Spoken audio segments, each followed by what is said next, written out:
Good morning. Let you go ahead and start your screen share and make sure we can get everything set up. Sure.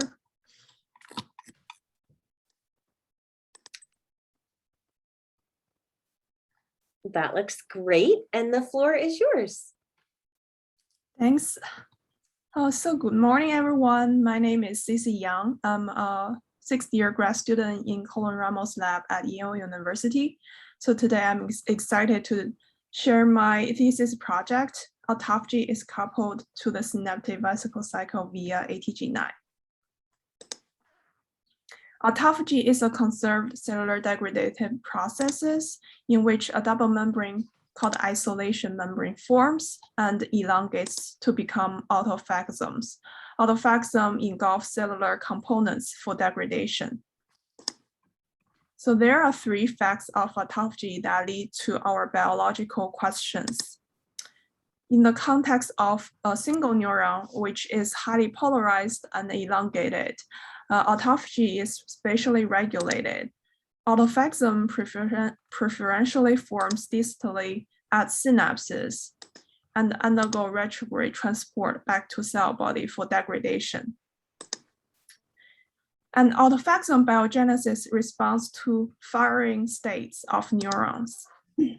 Increasing neuronal activity by pharmacology or physiology stimuli can lead to more autophagosm formed at synapses. And autophagy is important for neuronal health. Disruption of synaptic autophagy has been associated with the accumulation of damaged proteins and organelles, synaptic dysfunction, and neurodegenerative diseases, including Parkinson's disease. However, there's a gap in knowledge that how is synaptic autophagy coupled to synaptic vesicle cycle and neural activity.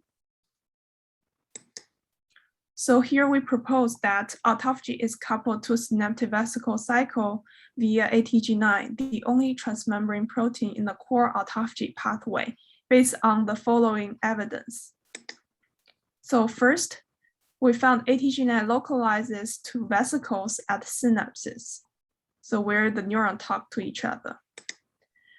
And the ATG9 cycle at the synapses via an endoexocytosis machinery. ATG9 accumulates into abnormal endocytic intermediates in endocytic mutants. And the ATG9 cycling increases when increasing synaptic activity. And lastly, we found ATG9 phenotype also links with lesions associated with Parkinson's disease. To study autophagy and ATG9, we developed an in vivo system with single cell resolution in C. elegans. So AIY is a pair of interneuron at the head of the C. elegans, the worm. And morphologically, it can be divided into 4 segments: the cell body, the zone 1 here, zone 2, which is the thick turn of the neurite, and zone 3, which is the ring around pharynx. We can co-express ATG9 with synaptic vesicle proteins such as RAP3. You can see that ATG9 and RAP3 localize continuously at zone 2 and form several clusters at the zone 3. So first, we found ATG9 localizes to vesicles at synapses. So here we co-express ATG9 with synaptic vesicle marker RAP3. You can see that it co-localizes with RAP3 at zone 2 and form several clusters at zone 2 and form several clusters at zone 3. We also performed post-embedding immunogold electron microscopy and found that ATG9 particles is enriched at vesicles at synapses, which is speculated to be synaptic vesicles. So next, we found that ATG9 cycles at synapses by endoexocytosis machinery. So endoexocytosis machinery is important for synaptic vesicle cycle and neurotransmission. During endocytosis, a clathrin-coded pits generated on the plasma membrane and bud off to become clogging-coated vesicle. Later, clogging-coated vesicle uncoat and become synaptic vesicle and release to plasma membrane to release the neurotransmitters. So in the wild type, we found ATG9 form this continuous localization at presynaptic region, while in 3 endocytosis mutants, ATG9 redistributes to the subcellular subsynaptic compartments. Besides these 3 mutants, we also tried a temperature-sensitive allele, dynamin. Dynamin is important for clogging-coated vesicle budding off from plasma membrane. It has a temperature-sensitive allele, and then it's 25 degrees Celsius is the non-permissive temperature. So we culture worm in 20 and 25 degrees Celsius, and we only can find this phenotype in the 25 degrees Celsius, suggesting like dynamin specifically regulate ATG9 localization. So we also quantify the penetrance of the phenotype, which is which percentage of the animal has the phenotype. In wild type, around 10% of an animal have the phenotype, while in endocytic mutants, around 60 to 80% of the animal have the phenotype. To quantify the expressivity, how severe the phenotype is, we collaborated with Dr. Lin Shao, and we draw a line along this presynaptic region to show the distribution of ATG9. Then we designed an algorithm to capture the peak of the signals. And we define the index of ATG9 mislocalization as the number of peaks divided by the width of the peak. So you can see that in endocytosis mutants, the index of ATG9 mislocalization is significantly higher than the wild type. Then the next question is, what is the identity of the subsynaptic compartments ATG9 accumulates on? So first, we found that clathrin heavy chain significantly increased in the synaptogenic UNC26 mutants. That's consistent with previous finding in mammalian cell cultures and worms. And surprisingly, when we co-express with ATG9, ATG9 co-localized with the clathrin heavy chain in synaptogenic 1 mutants. Consistently, in collaboration with Dr. Park and Dick Milley, we found that ATG9 also co-localized with another endocytosis protein, amphiphysin 2, in the mouse hippocampal neuron in synaptogenic 1 knockout. So that suggests that in endocytic mutants, ATG9 accumulates into these clathrin-enriched structures. To summarize, we found that ATG9 protein can endocytose to become these clathrin-coated vesicles in wild type, while in the endocytosis mutants, ATG9 accumulates onto these clathrin-coated intermediates. So how about exocytosis? Does this also regulate the ATG9 localization? To answer this question, we tested 2 mutants of exocytosis, so which is UNC13 and UNC18, important for synaptic vesicle docking and release. The single mutants of UNC13 and UNC18 display this wild type of ATG9, so it's continuous localization.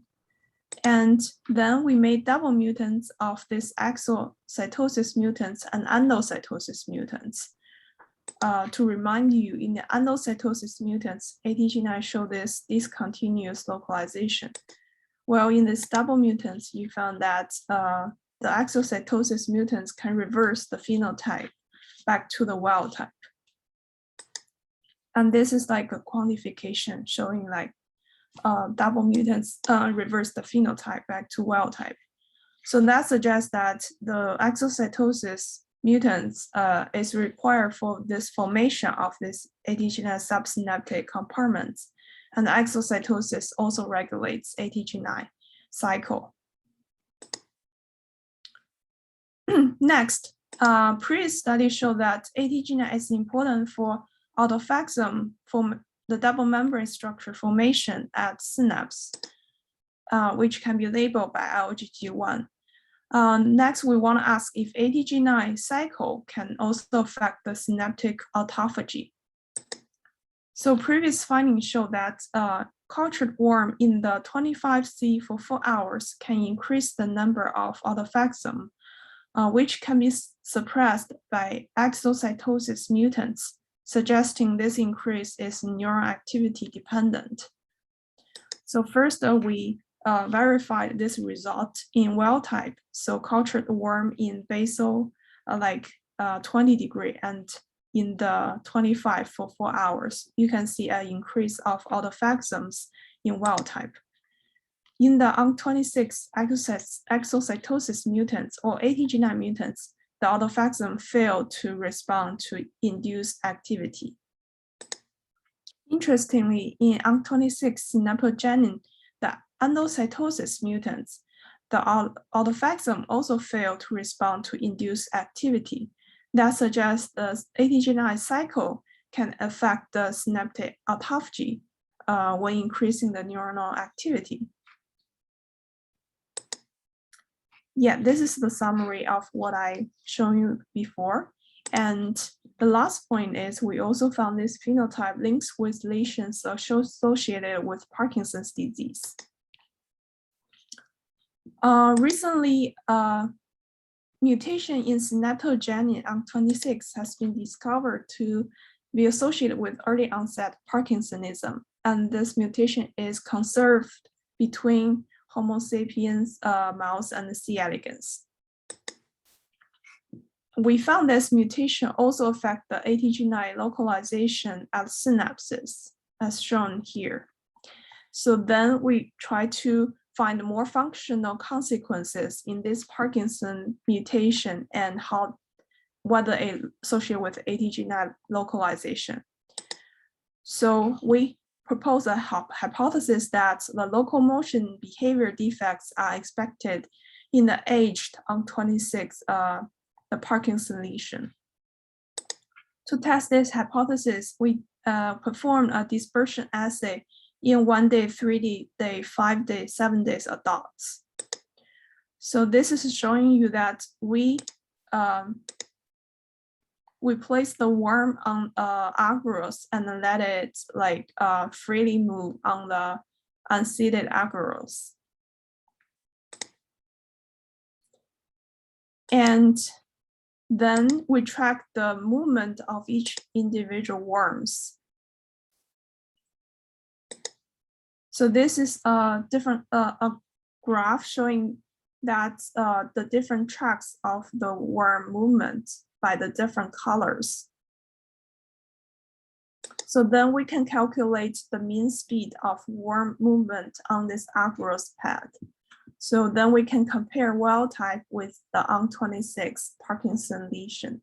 You can see that in 1 day, 5 day, and 7 day adult worms, the mean speed of the worm significantly decreased, suggesting a locomotion defects of the worm in these aged worms.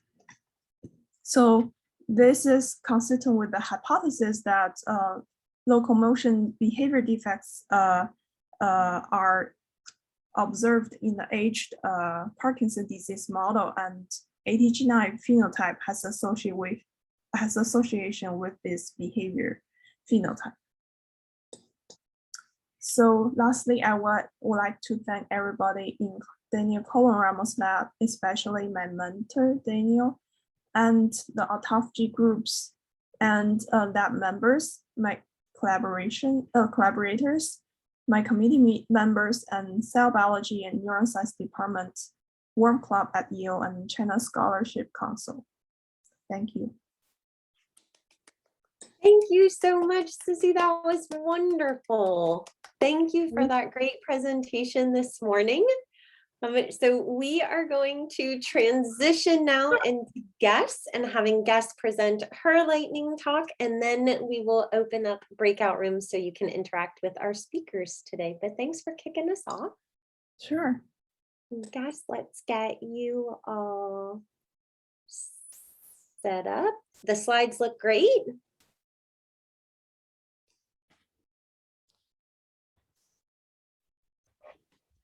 Hi everyone, my name is Gess. I'm a physics PhD student at Brandeis University, and today I'm excited to tell you about my project with my PI, Professor Fay, on modeling clogging in microfluidic systems. Microfluidics appear in a variety of problems and studies. Some examples are studies of blood circuits in zebrafish or microvascular networks in the human body.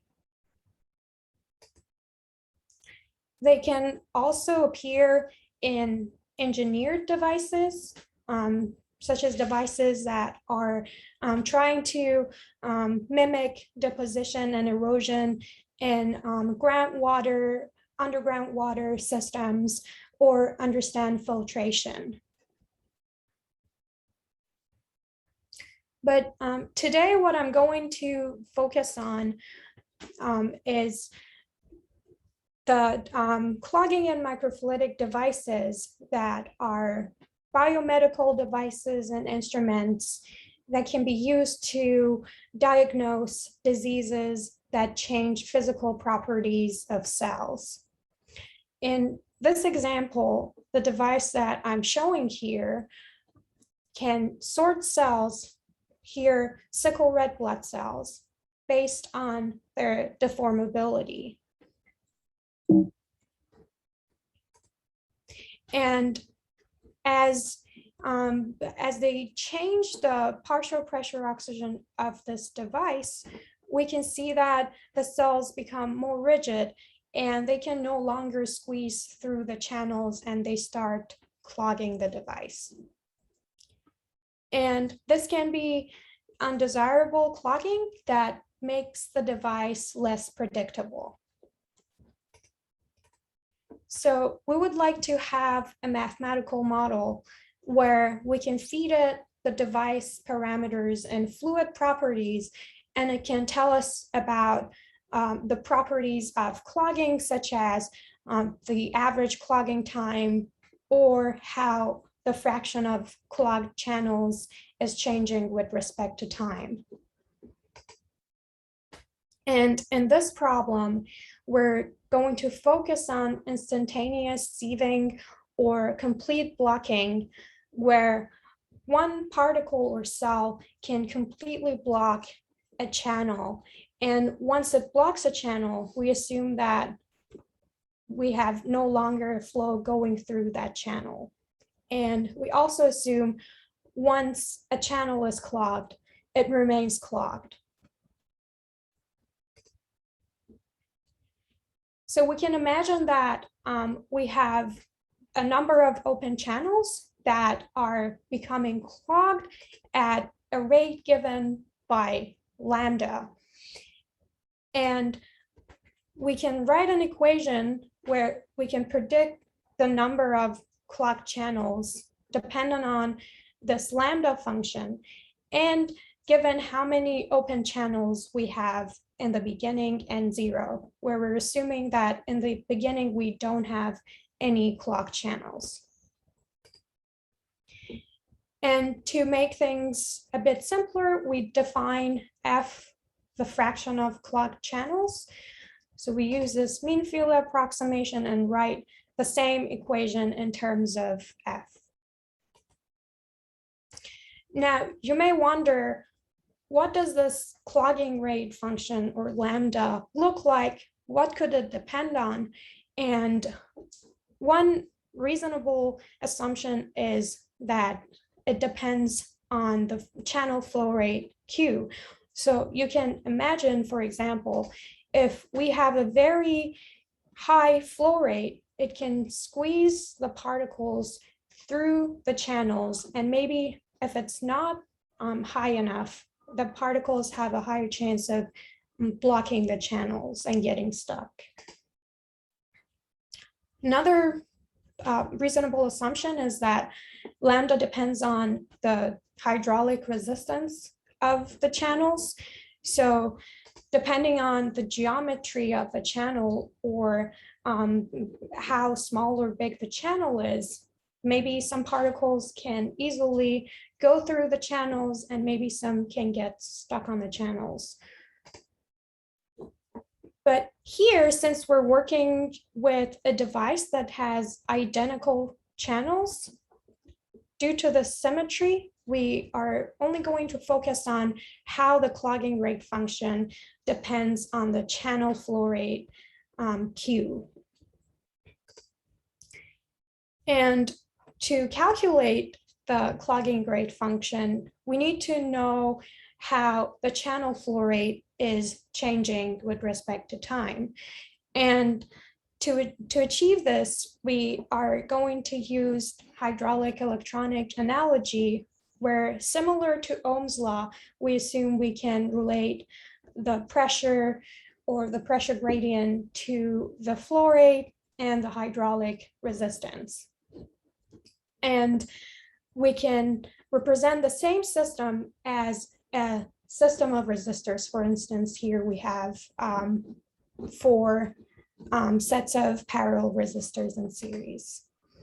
And we can consider different boundary conditions depending on the problem or the device. We could have a constant total flow rate, constant pressure gradient, or channels are failing independently. And to check our results, we use a stochastic simulation where we initiate this matrix of flow rates. And depending on channel flow rates and the form of the lambda function, we calculate the probability of clogging for each channel at each time step. And then we see if that probability is larger than the random number corresponding to that channel at that time step, the channel is going to clog. And we repeat this until an entire column of parallel channels have clogged. And at that point, the flow is no longer going through the device and the device has failed. So here I'm just going to show one specific example of the different types of devices that we could have. For a device with a single column of parallel channels, we found that independent of the form of the clogging rate function lambda, we would see this exponential form for the fraction of clogged channels with respect to time, and it agrees with the stochastic simulations. Now we can apply it to some experimental data. We applied it to this video of the cells clogging, and we assumed a simple form for the lambda function and how it depends on Q, where here alpha is the concentration of the cells. And C here is a coefficient that we can get from this video by tracking the changes in brightness as they tell us about how the fraction of clogged channels is changing with respect to time. And once we have that coefficient, we can use that lambda function to solve our mean field equation and also do the stochastic simulation. And we can see that for that column in a multiple column device, we see a relatively well prediction of how the fraction of clogged channels is changing with respect to time. In the future, I'm excited to apply similar tools to understand clogging in more complex networks, such as this one where I'm simulating a particle moving through a disordered packing of glass beads. And I appreciate it if you have any comments, feedback, you can reach me at my email address, Iraji@brandeis.edu.